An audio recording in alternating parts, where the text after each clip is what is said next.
We're in the fourth session of our basic electronics course, and in this session, I want to talk to you about a topic called electric current. So stay with me. Well, in the previous session, when we talked about electric charge, we got familiar with the structure of the atom and saw how it works. Before I get into the topic of electric current here and we see what is meant by electric current, it's necessary for us to first have an understanding of the different types of materials. And through that, we can easily grasp the concept of electric current. Generally, we have two categories of materials that are classified in media and context. Of course, we also have another classification called semiconductors, but that's not our topic right now, and our focus is on these two main categories. So, conductors and insulators. Insulators are also called non-conductors, so conductors and non-conductors. Now let's find out what materials are called conductors and what properties they have.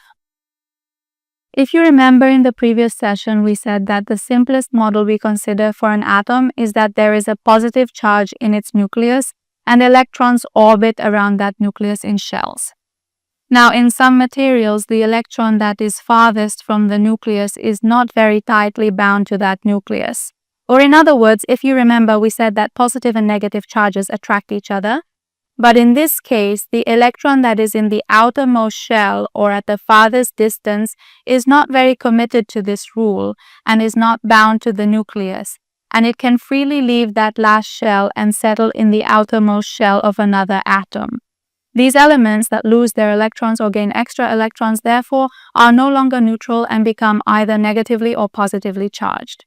In general, we also said that a substance tends to maintain its neutral state, so electrons are constantly moving from one atom to another, and that atom instantly becomes positively or negatively charged, and this neutrality is kind of random. That is, for example, it can be neutral, negative, positive, neutral. I'll explain more about this as we go on so you'll understand what it is. Well, such elements that easily lose the electron in their outermost shell are what we call conductors, and the most well-known conductive materials are metals. Metals like copper, silver, aluminum, and gold. These particular types of metals are widely considered excellent conductors and can very easily lose or readily gain an electron in their outermost shell. If you look closely at this diagram and consider the shape shown here as a conductor, you can see the difference when a charged object approaches it compared to insulators. I'll explain more about this difference as we continue, and you'll be able to clearly observe it. See, when a positively charged object approaches, all the electrons immediately separate from this nucleus, which, for example, has a positive charge, and move toward that object. Now, when a negatively charged object approaches, all those electrons move away from it and go to the farthest point. When a like charge approaches, it positions itself at the farthest distance. When an opposite charge approaches, it positions itself at the closest distance. I'm going to stay silent for a few moments so you can observe this process and keep this image in your mind. Alright, now we want to talk about insulators. What are insulators like? Insulators are materials whose nuclei can exert influence over the outermost layer where the electron is located. That is, even at the farthest distance, their electrons remain bound to the nucleus. These electrons cannot easily leave the atom, and a significant amount of energy is required if we want to, for example, remove an electron from that atom or add an electron to it. Now here, compared to the previous diagram, you can see that when a negatively charged plate approaches, the electrons shift a little, or when a positively charged plate comes near, the electrons shift slightly as well, but the atom's nucleus, which in this case is positively charged, does not get left behind to any significant extent. They move away a little. That is, they remain within the same atomic boundary and cannot leave it. Here again, I'll pause for a moment so you can keep this image in your mind. Alright, let's return to the media again. In a conductor, we said that electrons easily leave the outermost shell and move to another shell. That is, electrons are constantly jumping between their neighboring atoms. If I bring up this diagram again, you can see that electrons easily jump within the same orbit as I'm recording this video. The atom that exists, that is the nucleus, can be easily distanced from by the electrons. Now, consider this diagram. Here, the electrons are constantly jumping between neighboring atoms. That is, an electron moves from one atom. For example, suppose you focus on the first atom on the left. From here, the electron moves toward the next atom, and this process repeats. Of course, I should mention that in this part, the electron is in the outermost shell and the inner shells are not shown. This electron, as we said, is not very tightly bound to the nucleus, so it easily leaves and enters the next atom. In other words, this transfer takes place. For example, let's say I consider this as atom A. This is the last atom that exists on the left side. Let's consider this as atom A. When it loses its electron, it gives it to the neighboring atom on its right, and here atom A becomes positively charged and atom B becomes negatively charged because it has gained an electron. Now, if, for example, there is another atom adjacent to this atom, which I have considered as A, let's consider this one as B, and it gives an electron to atom A. Here, atom A becomes neutral again, and this process repeats. So we see that the electrons move in a jumping manner from one atom to another, and this neutral positive-negative pattern forms here. This process of electrons circulating in a medium happens continuously, and here we can see a slower version of how it occurs. Therefore, the atoms are in a constant state of agitation. I emphasize that in media, atoms are in a constant state of agitation, either gaining electrons or transferring electrons, and their charges are constantly shifting from positive to negative to neutral. As I mentioned, this is constantly changing because electrons are easily lost and gained. Usually, this movement of electrons is completely random, which you can better imagine in this diagram. This is a piece of metal consisting of several atoms, and these black circles represent the electrons. This is a very simplified depiction inside a metal, where the electron in the outermost layer easily moves between neighboring atoms and doesn't have any specific direction of movement. It's not like we can say it goes north or to the right or to the left or down. None of these directions exist at all. It has a completely scattered random movement, and wherever the electron sees an empty spot, imagine atom A, its electron gets detached, then it looks around to see which atom has a vacancy. It settles there. After a while, again, for example, it leaves that spot and settles in another atom. What I'm explaining here is a very simplified version, and there are much stronger physical explanations, but that's not our topic or focus here. We just want to clearly understand that in electrical conductors, electrons are able to separate from their parent atoms very easily and then readily settle on neighboring atoms within the material. Now, why have we discussed these topics so far, and what do they have to do with electric current, for example? Most of the discussion has been about atoms. Well, now we want to talk about electric current. Look at this diagram. In this diagram, there is a piece of metal which we can assume is a copper wire, for example. When I don't apply anything called voltage or any force to this wire, the electrons move randomly. Please make sure to pay close attention to this diagram as I explain. In one part, you see that no voltage has been applied, and in the next scene, you see that voltage has been applied. When this voltage hasn't been applied, we see that the electrons move in a completely chaotic and random manner in every direction. But when I apply a voltage and a force to this medium, which, for example, let's say is a copper wire, I'm now giving direction to these electrons. So I can confidently state that the movement of these individual electrons, which are perpetually and randomly moving within their surrounding environment, can indeed be meticulously organized and directed. This organization allows me to impart a very specific and deliberate direction to their collective movement. This directed movement of countless electrons in a singular, specific direction subsequently gives rise to a fundamental and observable phenomenon right here before us. It establishes a crucial concept within the realm of physics and electrical engineering, a concept that I precisely define and refer to as electric current. Now, if you pay attention to this diagram as well, I have represented the same previous diagram in this way. These 5 circles represent atoms, and these colored circles represent electrons.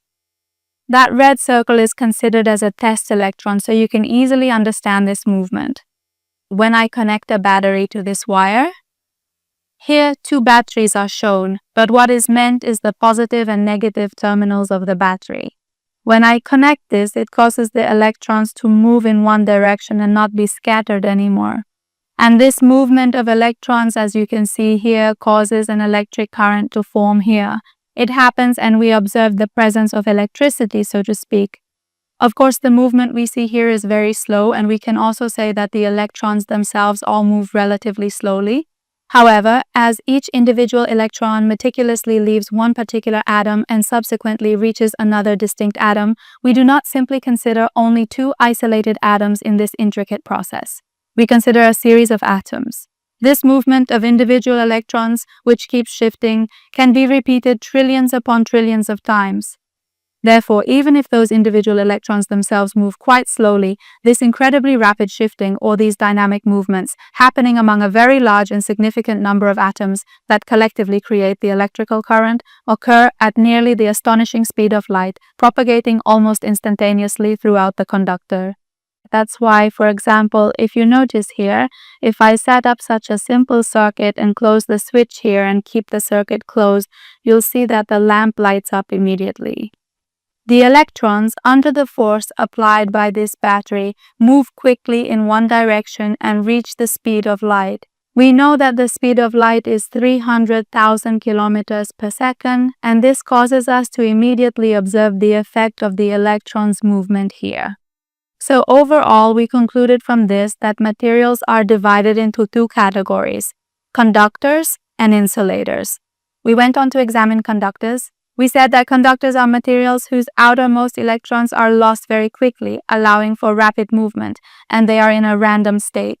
And when, for example, I connect a voltage or a battery to the end of a copper wire, which is a metal, and as we said, metals are conductors, I am now directing the movement of these electrons. And although the transfer of electrons between atoms happens over very short distances, so we might think they are moving slowly, that's not actually the case. This electric current is established at the speed of light, and that's what we observe. So in general, we can say that when the movement of electrons is organized and directed in a specific direction, it creates electric current for us. Now, there are a few points here that can help us better understand the nature of current.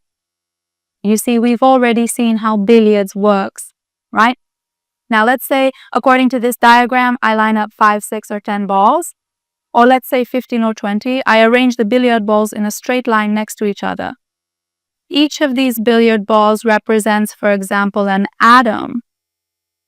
Each of these billiard balls represents an electron for me here, which I have placed in a row. Now let's suppose I shake the table. A force is applied to them like this, causing all these balls to move in different directions. But if they're lined up in a straight line and I hit the first ball with the billiard cue, that impact gets transferred to the atom or to the next atom. I'm considering these balls that are next to each other as representing an atom. Sorry, I said electron. I'm considering them as representing an atom. When I hit the first atom with the billiard cue, that impact is transferred to the second one and causes it to move. Then the second one transfers the impact to the third, causing the third one to move as well. And this movement, this transfer of motion, causes the other balls to move as well, depending on the amount of force they receive. In this way, if you picture it in your mind, it's similar to how electrons move when I apply a voltage. I'll explain voltage to you in the next session. When I apply a voltage or force, it causes the movement of electrons in atoms to happen in the same way. They move in one direction, causing that group of 15 balls to all move in the same direction and advance together. Now, for example, here I have brought a copper wire and a voltage has been applied. You can see that if we look at this diagram for a moment, especially this last illustration here, you'll notice that the electron, which is shown in green, leaves the atom here and enters another atom. It enters and settles in this outermost layer, and it's as if it follows a wave-like motion. In other words, it's not very dependent on that atom. When I apply this voltage, it doesn't stay in that atom for long, and this force keeps acting on it, making the electron leave the atom repeatedly, and this movement of the electrons creates the current for me. Now, if we want to give another example, we always talk about water flow. Why do we say water flow? Many of the early scientists who discovered the nature of electricity and were researching and studying it believed that electricity, or what we call electric current, is a kind of fluid and that it flows through wires in the same way that water flows in a river. That's why we call it electric current. If we look at this wire in the last diagram as well, we feel that it has a kind of wave-like form. This electron that is moving and shifting between these atoms has a wave-like motion. That's why we call it electric current. Or it's similar to water, which is why we say water flow. Why? Because it has a wave-like state, it moves forward, and it isn't stationary. So it's a term that was coined by drawing an analogy with water flow to make it easier to understand. So up to this point, we've seen what electric current is, and we had this general definition that when electrons move in one direction and become organized and structured, electric current occurs, which is essentially the movement of electrons. Now, what is the unit for measuring electric current? Whenever we become familiar with a concept, in order to be able to measure it in the physical world, it needs to have a unit. In the previous session, which I forgot to mention, for electric charge, we have a unit called the coulomb. Just keep this in mind up to this point. But for electric current, we have a different unit. The strength of electric current is measured in a unit called the ampere, which is sometimes abbreviated with a capital A. So what exactly is an ampere? An ampere is simply a precise measurement of the total number of charge carriers, which in most electrical contexts specifically means electrons that effectively pass through a particular designated point in a circuit within the span of exactly 1 second. For instance, to help visualize this concept, imagine you have a standard measuring ruler.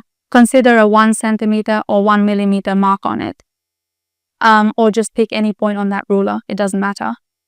The number of electrons passing through that point in 1 second is called an ampere. Now, if we want to understand more precisely what an ampere actually is, we can put it this way. 1 ampere is equal to the number of electrons passing here, which is a very large number, 6,240 quadrillion electrons per second. That's a huge amount, and to give you an intuitive example of just how big this number is, if we consider each electron as an average-sized grain of sand, and according to the definition of an ampere, which is the number of charge carriers, meaning the electrons that pass through a specific point in 1 second, if we take that into account, and as we said, if we consider each grain of sand as an electron, let's say it's 350 tons. 350 tons of material are passing through a single point in 1 second. So you can see how huge this number is. Most incandescent bulbs in our homes, which turn on with a single click, have a current of about 1 ampere. That means in 1 second, this enormous number of electrons passes through a specific point. Now go and take a look at, for example, a hairdryer or another electrical device. Let's see what the ampere rating is. For example, for a hairdryer, it says 12 amperes, which means 12 times this amount. As you can see, we said an incandescent bulb uses 1 ampere, and for a hairdryer, it's 12 amperes. So in 1 second, 12 times this amount passes through. Now, when it comes to electronic circuits, the components are very delicate and sensitive. Obviously, we can't handle such a large volume of electrons, and our device would quickly be destroyed. You see, electrical devices are different from electronic ones, and I'll explain the difference to you later. For electronic circuits, we usually talk about and measure current in thousands of an ampere or milliamperes. We also generally represent current with the letter I in our equations, which stands for intensity, and in English, it's also intensity. And in our equations, I'll definitely explain this to you later when we get into it, but for now, just keep these symbols and notations in mind. So ampere is represented by a capital A. But in electrical equations or the equations we want to use, we usually represent current with the letter I, which stands for intensity, and we'll talk about these in detail in their proper place. As I mentioned in this basic electronics course, we're just getting familiar with the concepts, and when it comes time to actually work, we'll encounter some symbols. You'll understand these very easily and completely. Just jot these down as notes so your mind becomes familiar with them. Now, what's the final point about electric current? This goes back to many years ago. maybe around 150 years ago. So they said, well, we say that electrons move randomly in conductors. When we apply a voltage in a specific direction, those electrons move in that direction. And then scientists said, well, let's assign a direction to it. Sometimes we want to bring it into a circuit. For example, let's say, well, what should be the direction of the electric current or the direction in which the electrons move? In the experiments they used to conduct, they thought that electric current was the flow of positive charges, moving from the positive side of the circuit to the negative side. That is, about 150 years ago, when they were conducting these studies, they interpreted it this way, that the electric current being generated here is due to the movement of positive charges, moving from the positive side toward the negative side. But it was around the year 1900 that they understood the structure of the atom, what it is that the atom contains electrons and protons. And they saw how it works and realized that it is actually the electrons that are moving, not positive charges. So they said that actually electric current is the flow of electrons which carry a negative charge, and they said that we should no longer say it goes from the positive side of the circuit to the negative side. Look, this lower part that you see here, this is what was stated in the first theory. They said it goes from the positive side to the negative side, but later they said no, the direction of electron flow is like this, and we consider this as the direction of electron current. And since there is an old issue here, there is also a saying, is that old ideas die hard. That is, for example, you spend many years doing a lot of research and experiments, and based on some evidence you had and some analyses you did, you concluded that the electric current moves from the positive side to the negative side, and naturally you discovered and developed formulas based on that. Now, after all this effort has been put in and the formulas and everything have been developed, if you want to come back and say that the direction of the current is actually the other way around, from this side to that side, some people said, let's not do that. We say, let's just consider the direction of the current as a convention. That is, let's just take this lower one here, meaning from positive to negative, and consider that as the direction, saying that this is the current, but it's just a conventional current.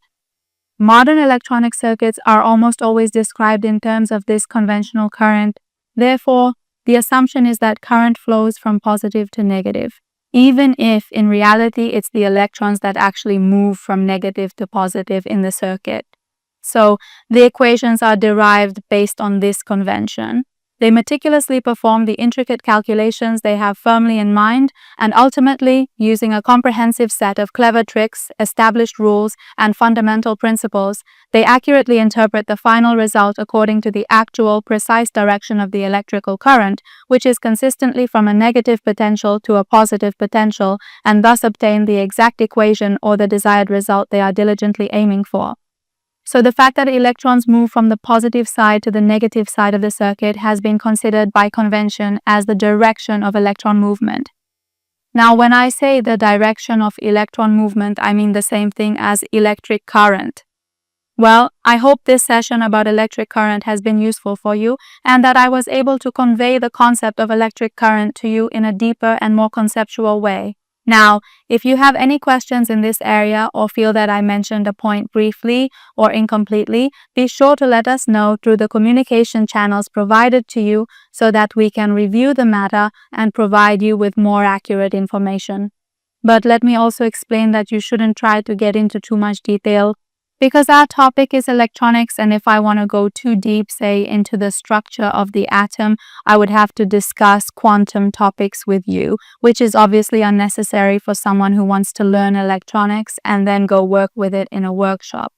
That would just be extra information, and at that particular point, it truly is more about personal interest. So if you feel that you have any additional questions within this very specific scope, please be absolutely sure to ask them without any hesitation. They will definitely be answered, but if you want to go much deeper into these topics, that would certainly require a different course and you would have to wait for that. Because right now I am focusing on this basic electronics course. If you also want to learn about quantum topics, I have to tell you that you'll need to wait until this course is finished, and if you still want, I'll be at your service. Well, I hope this session is useful for you. So until the next session when I'll present another concept to you, goodbye.